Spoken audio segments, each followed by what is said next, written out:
The question is the ISIS still alive? And this may sound like a preposterous question, but it is in fact a crucial question.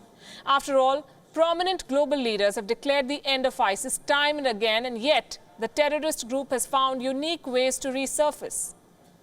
In fact, reports say that the ISIS is stronger today than its predecessor Al-Qaeda was in 2011, and experts now warn of a second coming in a deadlier avatar.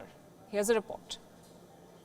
In our partnership with many of your nations, I am pleased to report that the bloodthirsty killers known as ISIS have been driven out from the territory they once held in Iraq and Syria.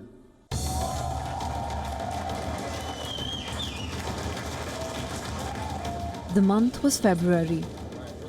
For the 10th time, US President Donald Trump declared victory over ISIS. Even a casual political observer would say that the claim was premature. If there were any doubts about the ability of ISIS to regroup, the last few months have dispelled them.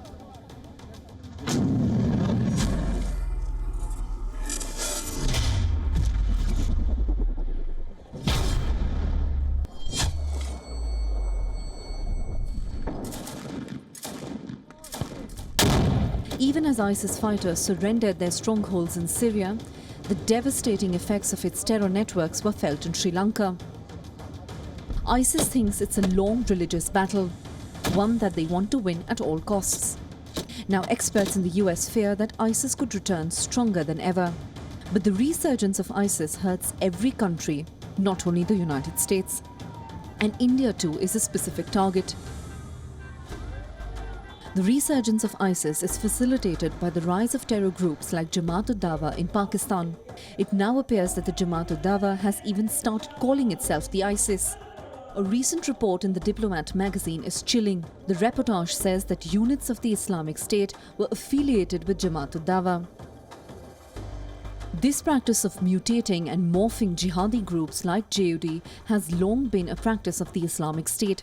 There's another outfit in Pakistan that's similar to Jamaat-ud-Dawa, which is also being influenced by the Islamic State. This is called the Lashkar-e-Jhangvi. Now ISIS, Jamaat-ud-Dawa and Lashkar-e-Jhangvi are all Salafist movements. There's a common ground. ISIS is also said to be making overtures to woo terrorist Mushtaq Ahmad Zargar. Zargar was a Kashmiri militant and he was released during the Kandahar hostage swap.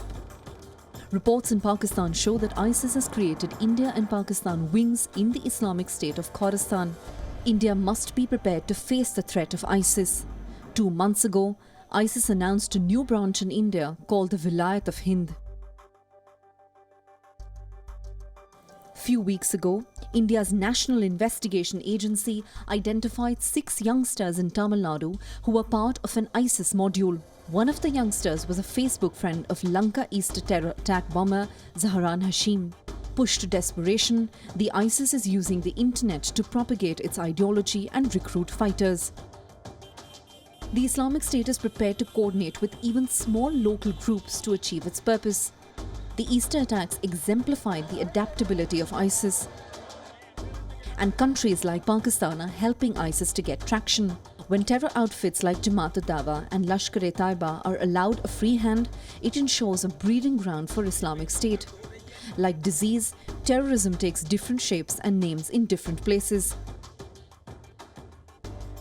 The Islamic State is mutating into various forms using mercenary terrorists from like-minded units.